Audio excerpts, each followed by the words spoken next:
This is an iHeart podcast. Guaranteed human. With no fees or minimums on checking accounts, it's no wonder that Capital One Bank Guy is so passionate about banking with Capital One. If he were here, he wouldn't just tell you about no fees or minimums. He'd also tell you about how Capital One cafes are open 7 days a week to assist with your banking needs. Yep, even on weekends. It's pretty much all he talks about, in a good way. What's in your wallet? Terms apply. See CapitalOne.com/bankguy. Capital One N.A., member FDIC.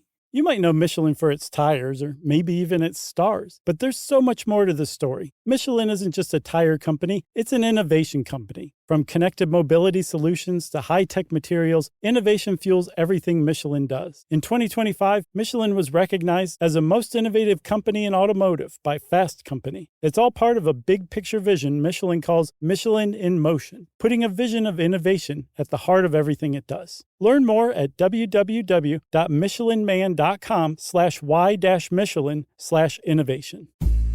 Hello, everybody. Charles W. Chuck Bryant here on a lovely Saturday morning in Atlanta, Georgia.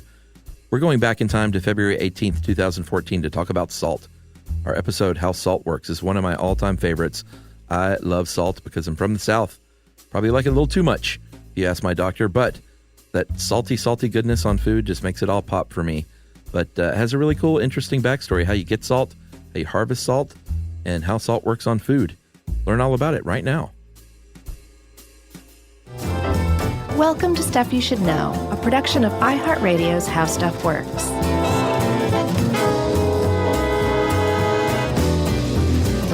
Hey, and welcome to the podcast. I'm Josh Clark, and there's Charles W. Chuck Bryant, and this is Stuff You Should Know, the podcast. Oh, yeah, Jerry's over there. She's all laughy today for some reason. The old salty dog. She is. Why did calling someone salty, I wonder where that came from. I meant to look that up. That's the one I didn't look up. Yeah, because, you're in a salty mood. Yeah. I've said that plenty. I don't know if that comes from like a salty dog. This is my idea. Okay. So salty describes somebody who is a little coarse, a little rough around the edges, a little upset. Hear me out. Uh-huh. Because their face is usually puckered into like a sourpuss face. Yeah. And what makes your face pucker? Eating salt. So they're a salty person. Okay. I would call them lemony. Well, so take something with a grain of salt. It's Yeah. actually ancient. That's from the Romans. Okay. They would take poison with a grain of salt. There's something that was hard to swallow with a grain of salt to make it go down more easily. Okay. Let's go ahead and cover these then. Somebody not being worth their salt. Yeah. In this article, it says that slaves were traded with salt, and if you got your hands on like a slave that wasn't worth much, he wasn't worth his salt. Is that not the origin? I found the first reference in print came from an 1805 description or book about an expedition to Guinea-Bissau, and it mentions a guy who wasn't worth his salt. He's a good man, Peter Hale, Hayle, but he wasn't worth his salt, the guy said. And I looked it up, and I couldn't find that whether Hale was hired or was a slave, but I got the impression that what the guy was talking about wasn't that he had traded salt for Hale. But not worth the salt like in his body? No, he was not worth the salt, meaning a salary, which supposedly salary is rooted in the idea of paying someone in salt. Yeah. Same with soldiers. Sal dare means to give salt. Salad, too. The word salad comes from the word salt. Really? Yeah, apparently. So salt is it's an important thing historically speaking. There's been economies largely based on salt. There have been cultures raided by other cultures because of salt. If you were an ancient salt-producing area, probably the rulers controlled with a tight grip that salt production and salt distribution. Yeah. And that actually carried on into the modern age. When Great Britain was occupying India, they had a tight control on salt production there. And actually Gandhi started a revolution, or helped along the revolution to overthrow British imperial power through a salt protest. He walked 240 miles to the coast where the salt production facilities were and grabbed a bit of salty clay and boiled the salt out of it, which was an illegal act. Yeah. And that protest spurred other similar protests, and the British were like, "Oh, hey, you can't do that, mate." You can't mine your own salt. Right. But he did, because he was Gandhi. It was called the Salt March to Dandi. By Gandhi. By Gandhi.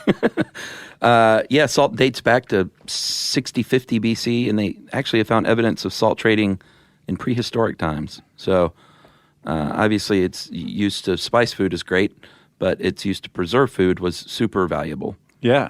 Back in the day and still today. Because salt is one of these things, you remember, nature loves homeostasis. It loves balance. Oh, yeah. And if you introduce salt to the mix, it kind of throws off that balance. So to gain homeostasis, salt is introduced into, say, meat. It likes to go into the meat.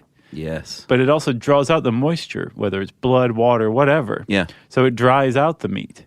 It introduces the salt, and it draws out the moisture. That's right. That's called curing, which preserves things. Because anytime bacteria comes in contact with that salty meat from that point on, the bacteria, boom, gets dried out and dies. Yeah. That's why packaged foods are still loaded with sodium. Yeah. Unfortunately. I got some stuff on that later. But it was used as a currency in Ethiopia up until the 20th century and was used as a form of suicide in China for nobility.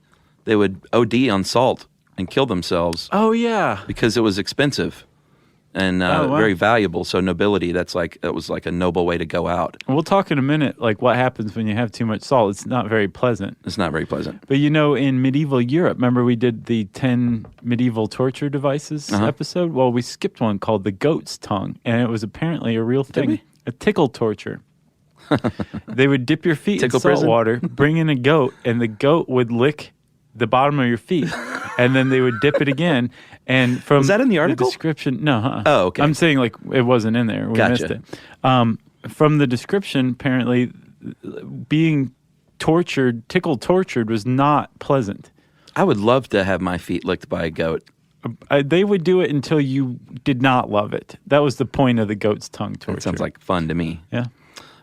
In the Middle Ages, salt was transported along the notorious Old Salt Route in northern Germany. I know what I'm going to get you for Christmas now. A goat in some salt water. I've had both at the same time. I don't know why I didn't think about it. Played a big role in early America as well. Yeah. Massachusetts Bay Colony had the first patent to produce salt here in the colonies. Yeah, saltwater here in taffy. the colonies.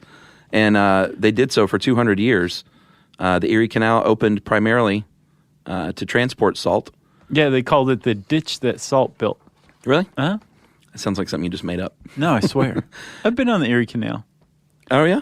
Yeah, they have this nice system of locks. Sure.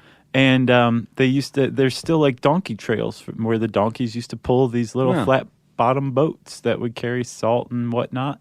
And now yuppies walk along those trails. Jog. Yuppies. Are there still yuppies? Oh, yeah. Dinks. Yeah. Or I heard one the other day. Dual income, large dog owner. All right. In the early 1800s, salt was apparently 4 times expensive as beef because salt was valuable, obviously, and we were lousy with beef. And in the Civil War, salt played a big part in the Union strategy. There were quite a few battles fought over capturing salt works and salt mines. Yeah, in Saltville, Virginia. Yeah, I saw that. Wonder what they do there. And it actually had a big effect, the salt shortage, on the Confederate troops. Yeah, not just the troops, but the people behind the lines back in the Confederate States were like, we want our salt. And it had a huge impact on morale, apparently. I would say so. And the reason why salt is so important, if you haven't gotten the impression that it is important by now, you should rewind the podcast and just listen to the last several minutes over again. Yeah. Salt is extraordinarily important because the human body requires it. It's something that we need to survive and to live, so much so that we actually have a taste sense for it. Yeah, it's the only, you don't need bitter to live. No. Or sour. No. Or umami. As a matter of fact, things like bitter and sour are there, I think, to detect things that we shouldn't be eating. Sure. Salt is to detect something we need. That's right. And we can actually, this is so mind-blowing to me. I love the human body. I think it's amazingly wonderful in ways that we don't even fully understand yet. But consider this. When you need salt, your body produces a craving in you for salt. Yeah. That is awesome. Like, I'm one of those believers. I don't follow it necessarily myself, but in a diet, well, no, think about it. In a diet where you just eat what you crave. Right. I think it can go off the rails because I think that we crave the wrong things now. Yes, now. But if you could go back 150 years, maybe, sure, I would bet you could survive pretty easily and thrive on a diet where you were just kind of led by your cravings. Like, oh, I need some eggs. Right. I'm going to eat a couple eggs. I don't have cravings like that, though. You don't? No. You should pay attention to yourself. Listen to what your body is telling you, and I'll bet you find that you do have specific cravings for specific moods or foods that are like very simple. Yeah. Like meat, like Chuck, go eat a steak. Chuck, go eat some eggs. Like things that are basic staples. I'll bet you'll notice you have cravings. Salt, let's break it down chemically. Okay. It's sodium and chlorine are the two basic elements in salt. I think we all know this. Which are electrolytes. That's right, and we'll get into that in a minute. Sodium is silvery white metal, and it is neither one of these are like super friendly independently of one another. No. You know, like especially chlorine. Yeah, sodium reacts violently if you mix it with water and oxidizes in air. Chlorine exists in gas at a room temperature. They're both really volatile, but when you put them together and you have sodium chloride, they make beautiful music. It makes beautiful halite and beautiful music. And sodium chloride is about a 60-40 mix sodium to chloride, by the way. Is that right? Yeah. Nice. And it makes little cubes, right? Yeah. Like the molecules are cubical. Right. The sodium packs in pretty tight, and then the chlorine fills in the rest, and they make tiny little cubes. It's actually reversed. That's what I said. Yeah. The chloride is packed, and then the sodium fills in. But, you know. I would have thought the sodium was bigger. Oh, well. But what you have is NaCl. That's right. And you mentioned electrolytes. Those are minerals that conduct electricity in our body, in our fluids and tissues. Which is very important for Super our function. important. Like muscle movement. We run on electricity. Heart basically. contraction. Yeah. Involuntary muscle moves through electrical impulses. I guess all muscles do. Yeah. You want your eyes to blink, buddy? Yeah. Eat some salt. Right. And so there's two conditions that you can have conceivably. Well, three. Three would be just all systems are normal. But the other two is too little salt and too much salt. And too little salt is called hyponatremia. Yeah, that's what that lady died of. The Hold Your Wee for a Wee contest. Oh, is that right? Yeah. Yeah. You can OD on water, and I guess that's what you would ultimately die from is hyponatremia. Yeah. There's water toxicity. If you have too much water, you probably have too little salt because water flushes salt from your system. It's the method that your kidneys use to maintain the balance of salt and other electrolytes in your body. And that's why you might drink Gatorade if you're working out because it has electrolytes in it. Right, exactly. That's why it tastes salty. You don't want to water your cropland with it, though. No. As we found from the movie Idiocracy. Yeah, and I actually found, too, that in the 1980s, there was a lot of controversy over salting roads, killing roadside vegetation. Well, yeah, for sure. I mean, like, that if you were into conquests and that kind of thing, and you wanted to make sure that the land you just occupied couldn't be used to grow crops to feed an opposing army, you would plow the land with salt. You would salt the earth, yeah. Which is not the salt of the earth, because that means you're a good fella. Right. Yeah. But not a good fella, because those guys are salty. Wow, look at you. That was a team effort. That was clever wordplay, my friend.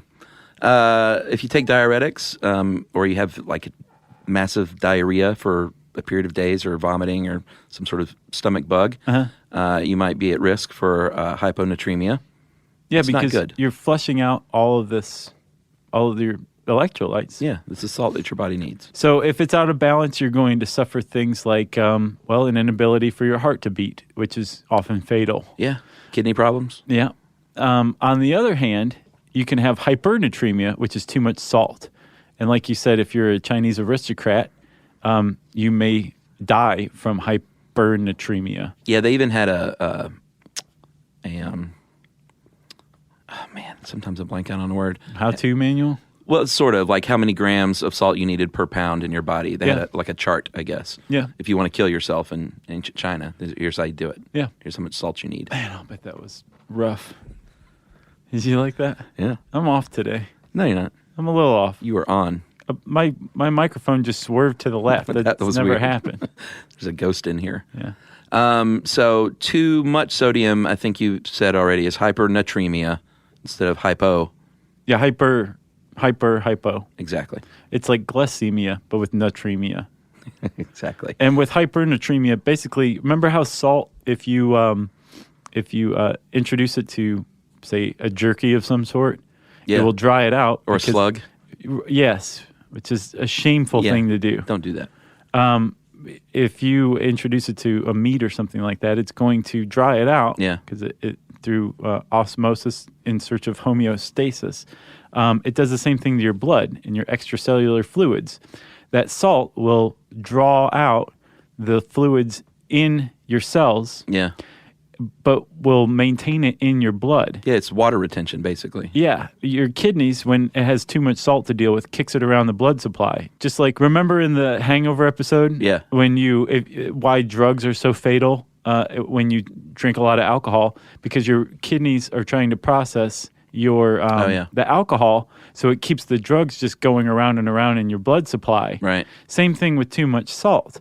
If your kidneys have too much to deal with, they just keep the excess going around in your blood. And since that salt is drawing out all the excess moisture, it increases the volume of your blood, which makes your blood pressure rise, which makes your heart beat harder. Yes. Yeah. Which supposedly, logically, would put you at risk for a stroke or heart attack. And that's how you would die from hypernatremia. Yeah, I have high blood pressure. Well, supposedly cutting your sodium down isn't going to help. Yeah, there's a lot of conflicting data on that for sure. We'll get to nutrition soon. We'll cover that.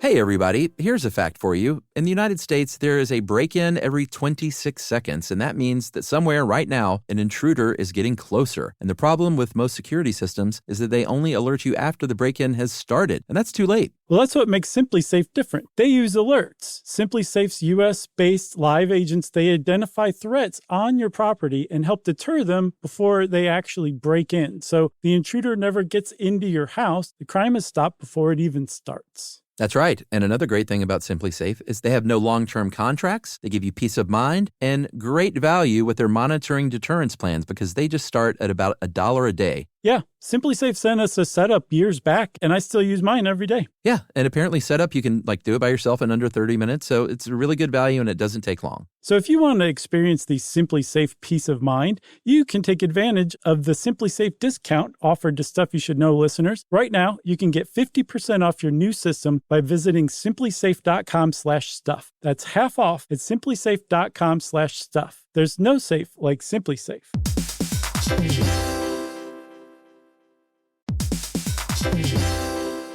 Work can be a little weird. One minute you're in a meeting that could have been an email. The next you're trying to decode corporate jargon that somehow means nothing. And don't even get us started on the quick sync that turns into a 45-minute deep dive. Yeah, well, the truth is figuring out your career isn't always straightforward. Whether you're trying to grow, pivot, or just stay relevant, it can feel like you're navigating it all on your own. Well, that's where LinkedIn comes in. That's right. LinkedIn can help you grow your career, helping you confidently navigate your path with insights, ideas, and inspiration from your professional community. You can stay up to date with the latest trends in your field, connect with people who get it, and discover opportunities tailored to your goals, your experience, and what actually matters to you. Whether you're looking for something new or just trying to grow where you are, LinkedIn gives you the tools and connections to move forward with confidence. Because LinkedIn is the network that works for you. Visit linkedin.com/knowstuff to learn more.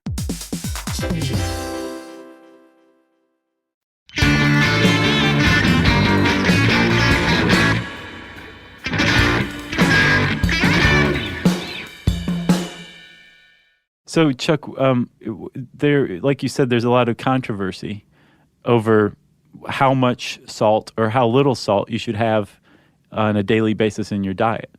Yeah, the National Heart, Blood, and Lung Institute say no more than 2.4 grams of sodium. It's about a teaspoon per day. Americans, they found, consume an average of about 3.4 per day. So that's 1 gram too much on average. And you actually don't need more than about a half a gram a day if you want to maintain that stasis. So, just for your electrolyte intake. The thing is, though, there was, for many years, because it makes sense that if too much salt increases your blood pressure, then too much salt should put you at risk for strokes and heart attacks, right? Yeah. Well, the CDC panel surveyed material and did all sorts of studies that found cutting your sodium intake doesn't decrease your risk of heart attack or stroke. And as a matter of fact, there is... What is it, just more hereditary? They don't know what it is. Okay. They just know that basically below 3,000 grams or 3,000 milligrams of salt and above 7,000 milligrams of salt a day were two groups that were at higher risk of heart attack. Okay. So if you have too little salt, you're at higher risk of heart attack too.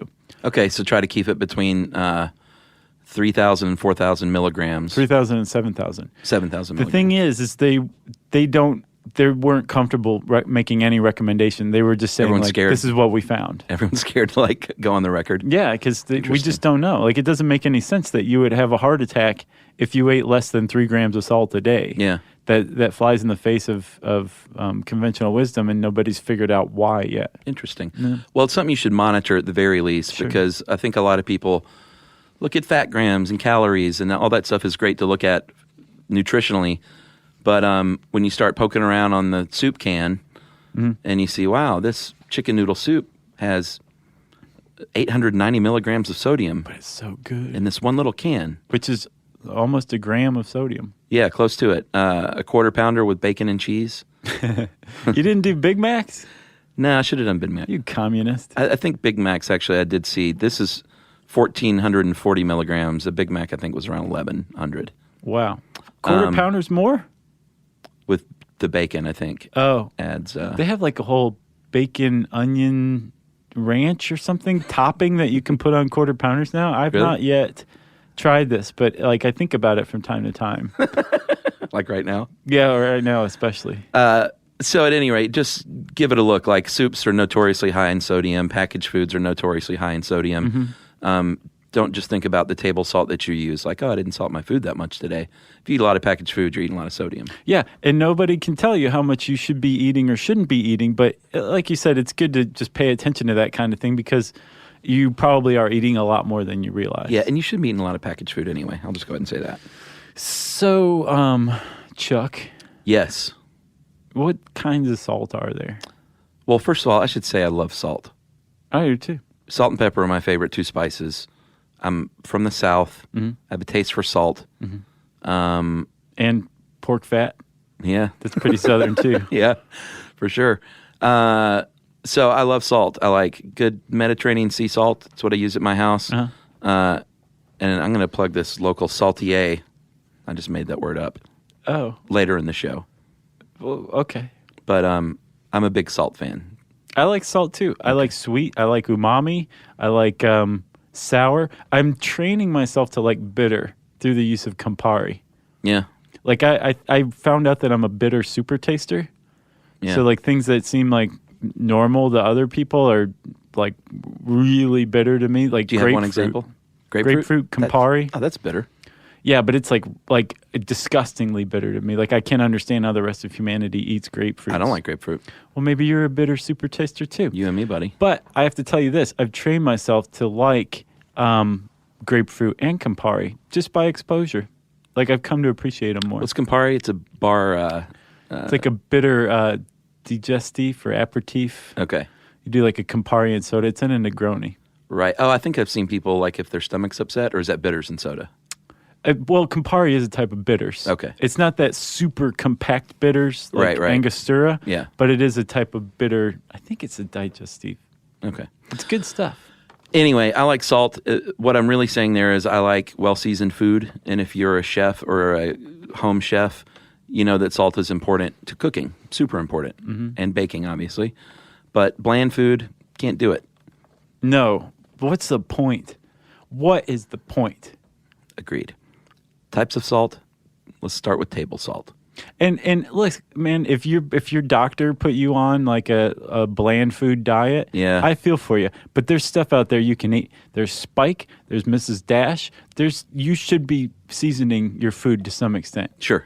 Like bland food is like it's bland life. Yeah, they even have the imitation salt, the new salt. I didn't do any research on that, but I've bought it before. And do you like it? Well, I didn't use it that much, but it exists in my home I see.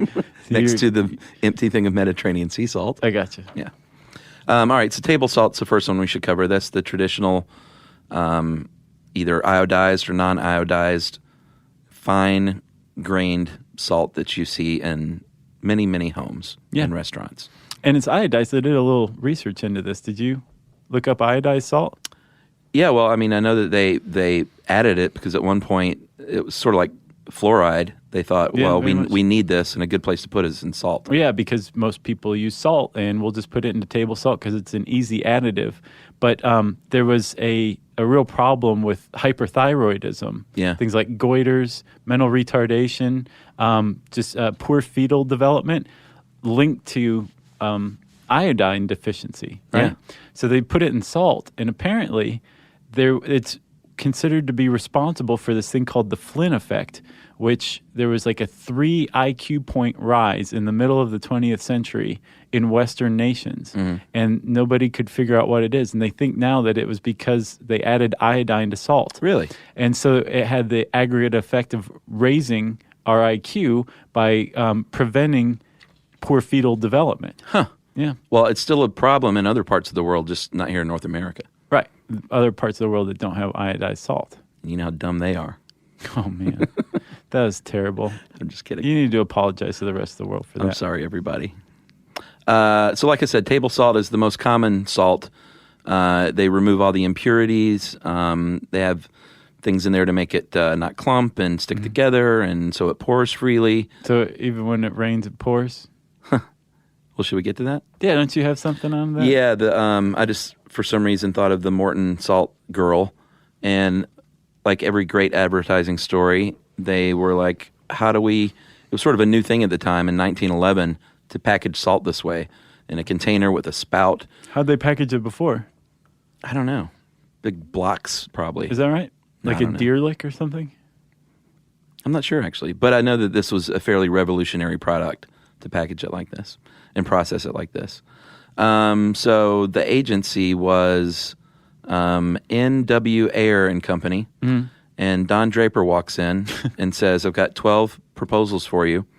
Which one do you like?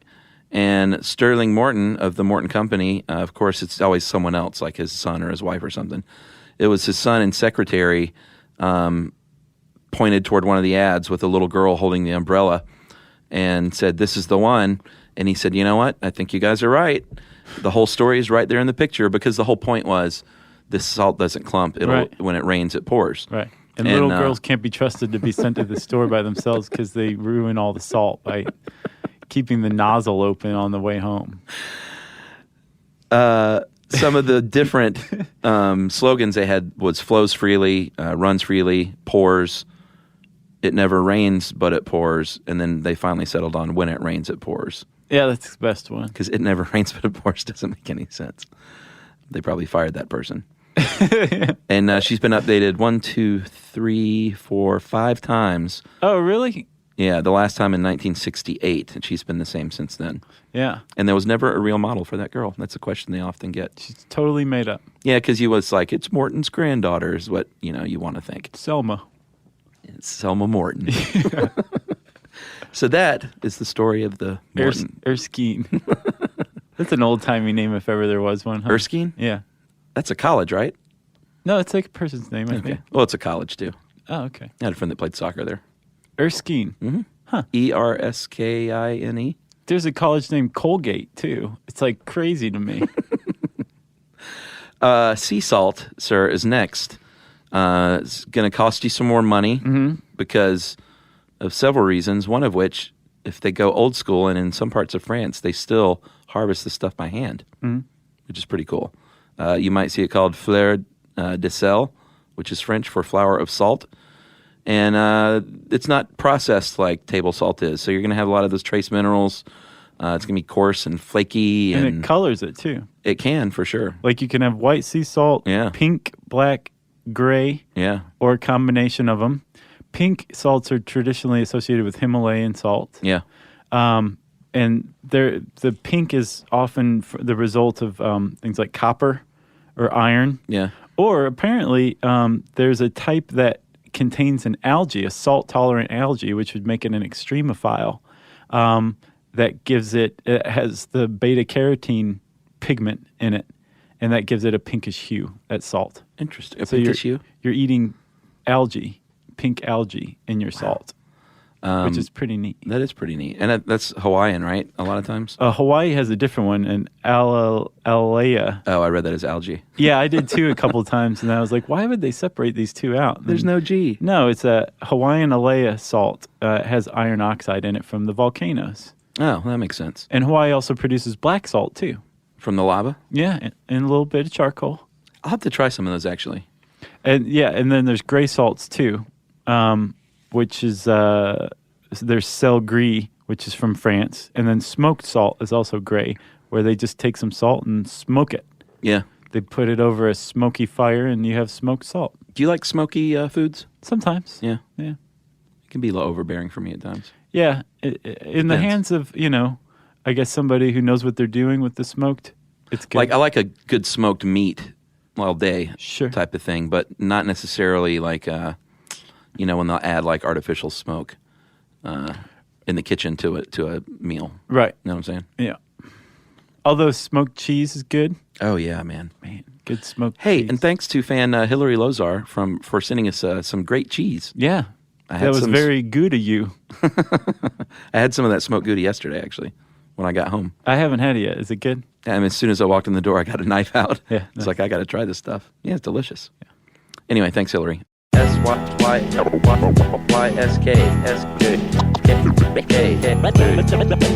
Stuff you should know. Stuff you should know. Hey everybody, here's a fact for you. In the United States, there is a break-in every 26 seconds, and that means that somewhere right now, an intruder is getting closer. And the problem with most security systems is that they only alert you after the break-in has started, and that's too late. Well, that's what makes SimpliSafe different. They use alerts. SimpliSafe's U.S.-based live agents, they identify threats on your property and help deter them before they actually break in. So the intruder never gets into your house. The crime is stopped before it even starts. That's right. And another great thing about SimpliSafe is they have no long-term contracts. They give you peace of mind and great value with their monitoring deterrence plans because they just start at about $1 a day. Yeah, SimpliSafe sent us a setup years back, and I still use mine every day. Yeah, and apparently setup, you can do it by yourself in under 30 minutes, so it's a really good value and it doesn't take long. So if you want to experience the SimpliSafe peace of mind, you can take advantage of the SimpliSafe discount offered to Stuff You Should Know listeners. Right now, you can get 50% off your new system by visiting simplisafe.com/stuff. That's half off at simplisafe.com/stuff. There's no safe like SimpliSafe.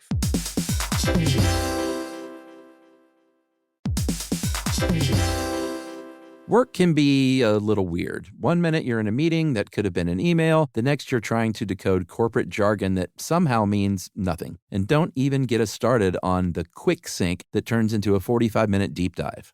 Yeah, well, the truth is figuring out your career isn't always straightforward. Whether you're trying to grow, pivot, or just stay relevant, it can feel like you're navigating it all on your own. Well, that's where LinkedIn comes in. That's right. LinkedIn can help you grow your career, helping you confidently navigate your path with insights, ideas, and inspiration from your professional community. You can stay up to date with the latest trends in your field, connect with people who get it, and discover opportunities tailored to your goals, your experience, and what actually matters to you. Whether you're looking for something new or just trying to grow where you are, LinkedIn gives you the tools and connections to move forward with confidence. Because LinkedIn is the network that works for you. Visit linkedin.com/knowstuff to learn more.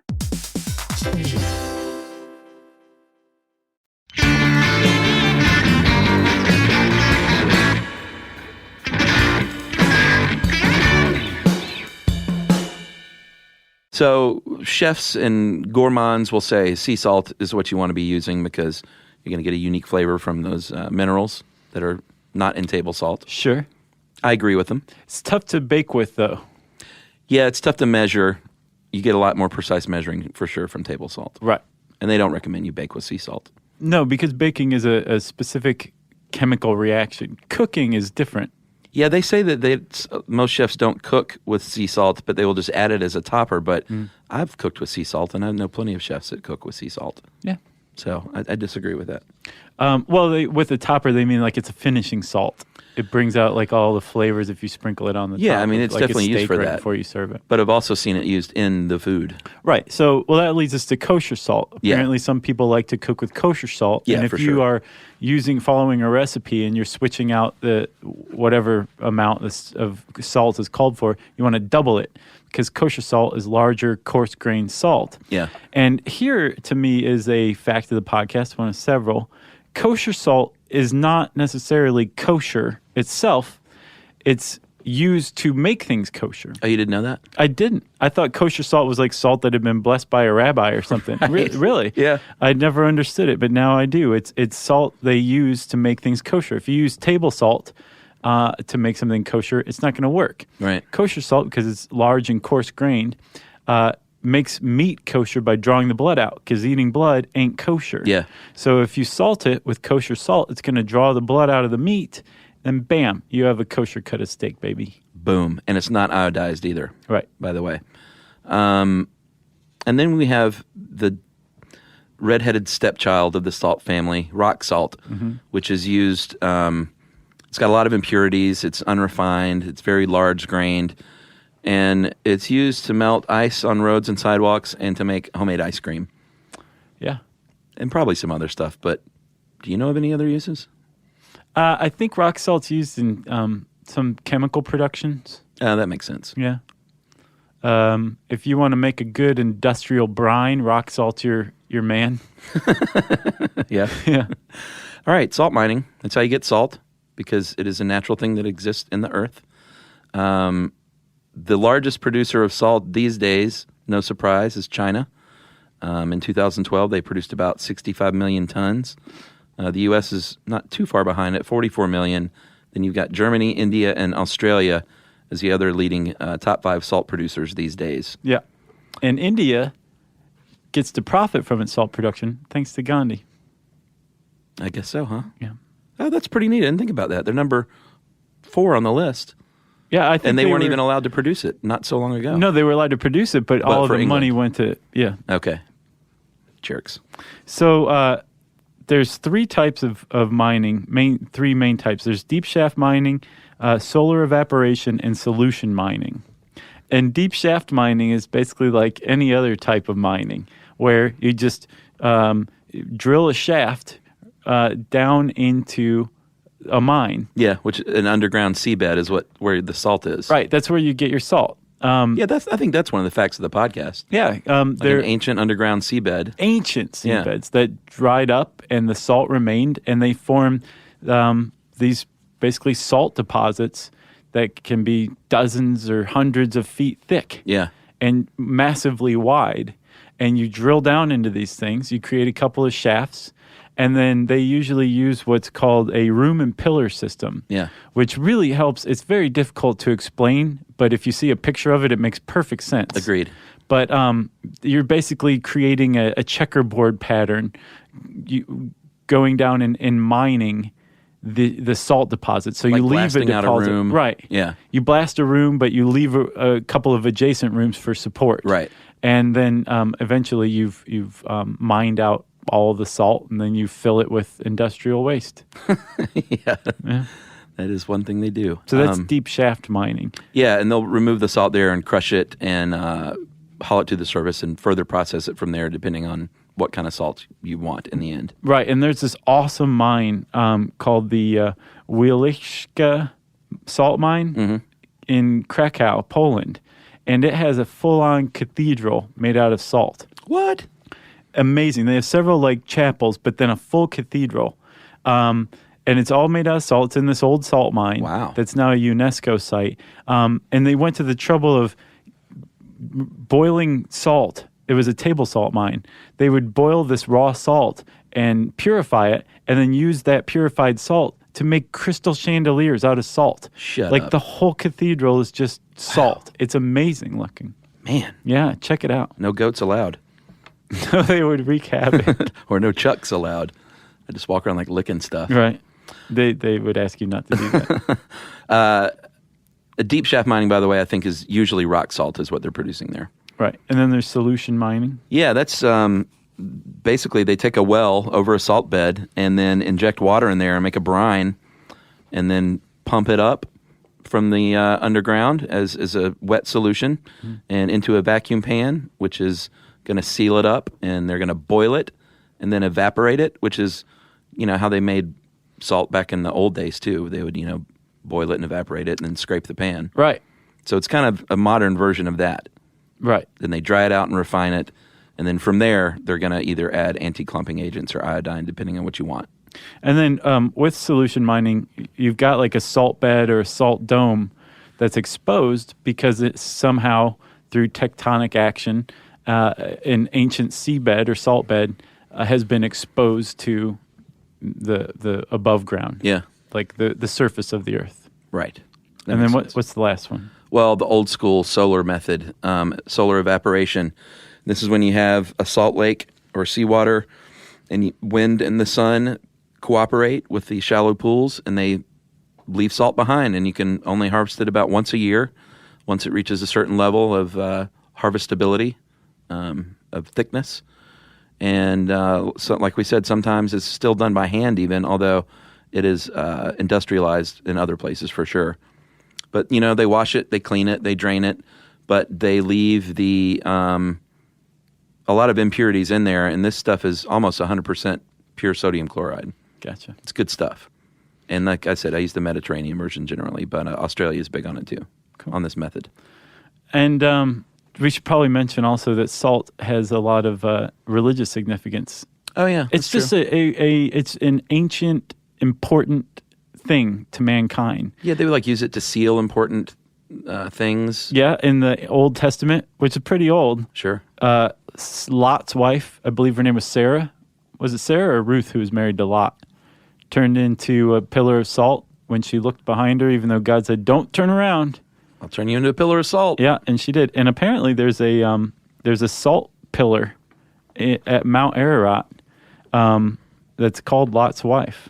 People are like, "That's her right there." And who is it? Buddhists that ward off evil with salt? Yes, Yumi has a little shaker of salt that her mom put in her glove compartment of her car. Oh, really? Yeah. Just Isn't to that shake cute? at people if they flicker off on the No, highway. just to protect her. Yeah, that's nice. Yeah. See, I would have eaten it. Yeah.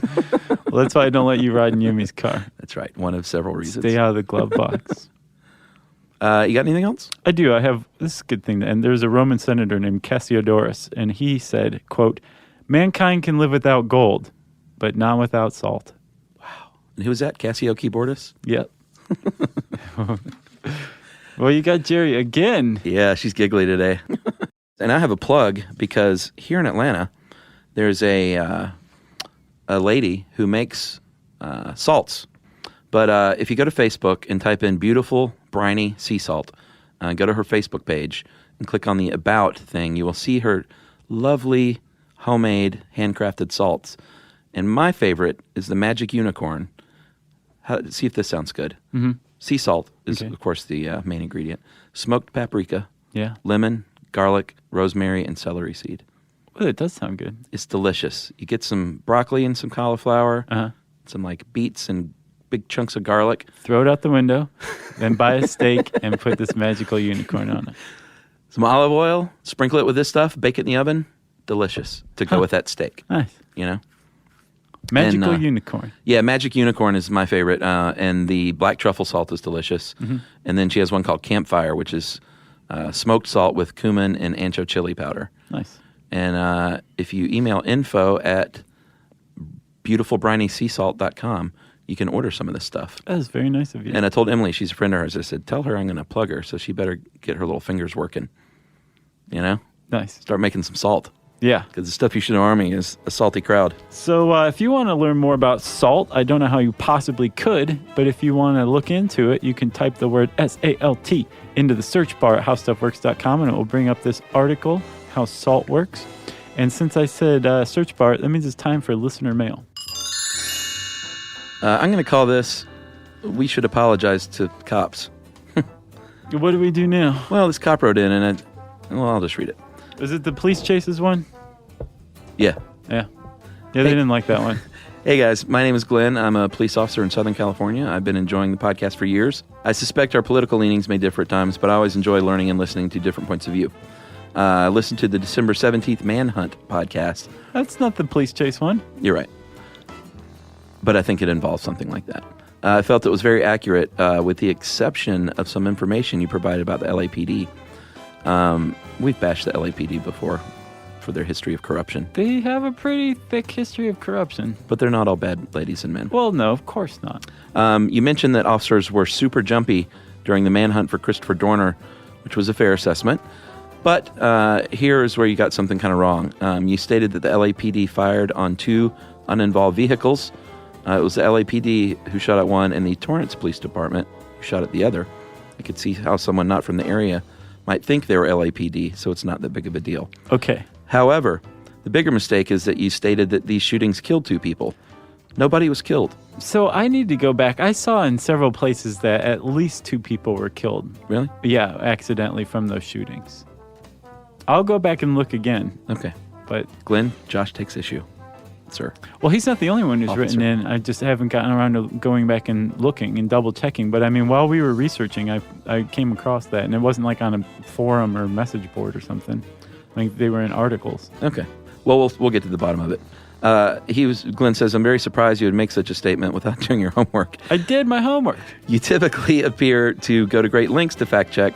Sometimes I get the feeling you guys are not the biggest fans of law enforcement. I'm not naive and recognize my profession's shortcomings for sure. Just like you, though, I want facts influencing the show, not personal opinions.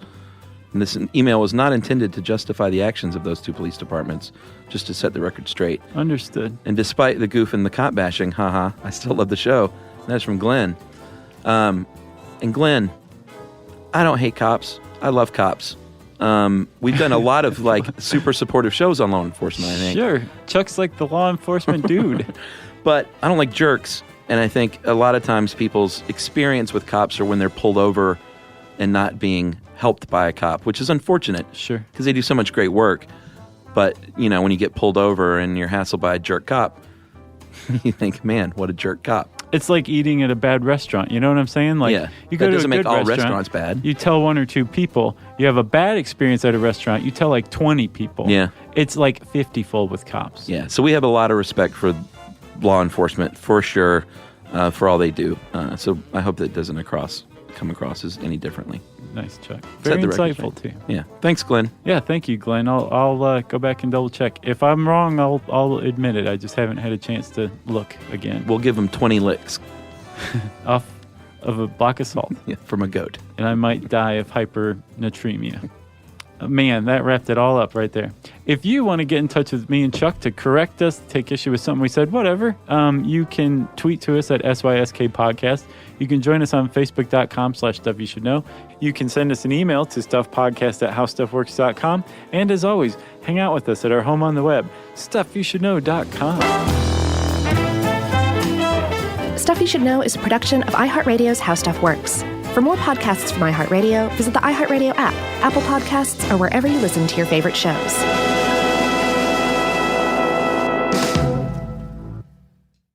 You're listening to a podcast, so you're doing something else too, like maybe scrolling home listings on Redfin, saving places you like without thinking you'll get them. Because that's what house hunting has become. But Redfin isn't built for endless browsing. It's built to help you find and own a home. Redfin agents close twice as many deals as other agents, which means when you find a place you love, you've got a real shot at getting it. Redfin helps turn saved listings into real addresses. Get started at redfin.com. Own the dream. M&M's popped caramel do sound different. Oh no, people are going to be obsessed. What do you mean? People hate the sound of chewing. Maybe they won't like the crunch. Maybe we're saved. Wait a minute. Yellow! Huh? Have you been eating them this whole time?